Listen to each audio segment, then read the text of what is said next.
plus grande chose que nous pouvons dire humble et doux du cœur. C'est ainsi qu'en peu de mots, Seigneur, je voudrais juste te demander de nous accorder cette douceur et cette humilité qui tiennent leur source en toi.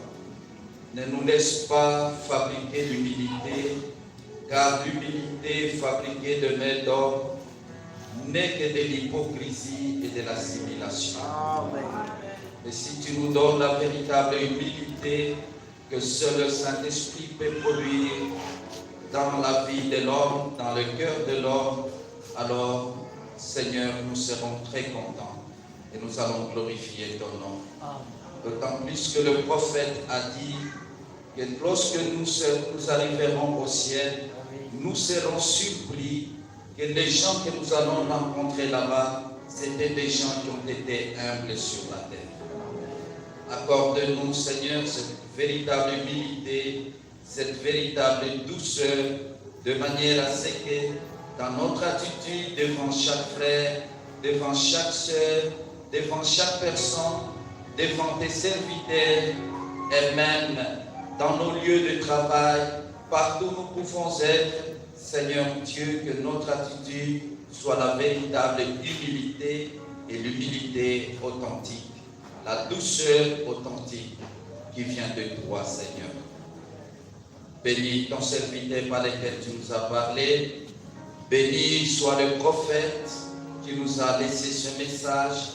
Béni soit ton nom qui a envoyé William Branham avec ce message si glorieux, si simple, mais si puissant que rien au monde, aucune puissance du royaume de Satan ne pourra résister devant ce message.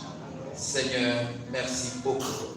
Merci pour les frères et sœurs que tu as prédestinés dès avant la fondation du monde pour recevoir ce message avec empressement, avec joie et considérant ce message comme le véritable absolu de leur vie.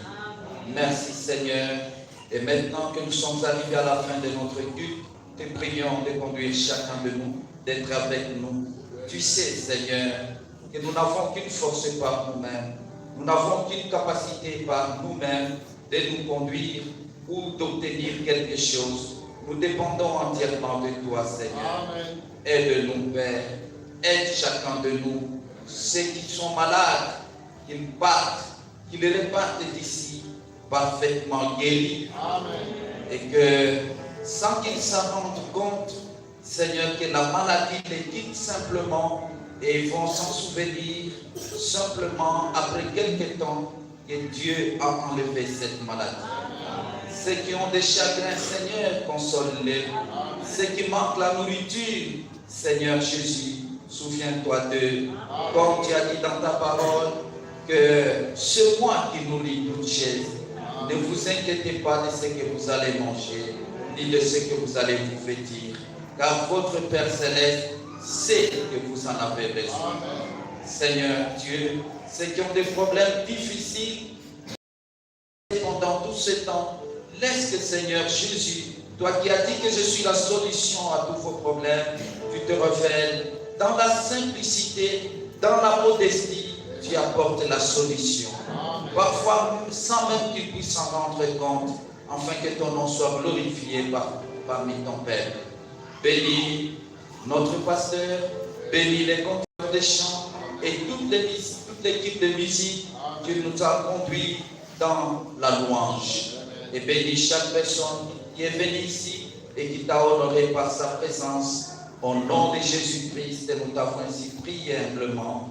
Amen.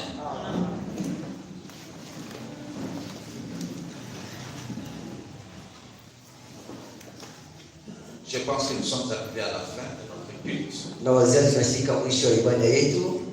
Et nous pouvons aller dans la paix du Seigneur.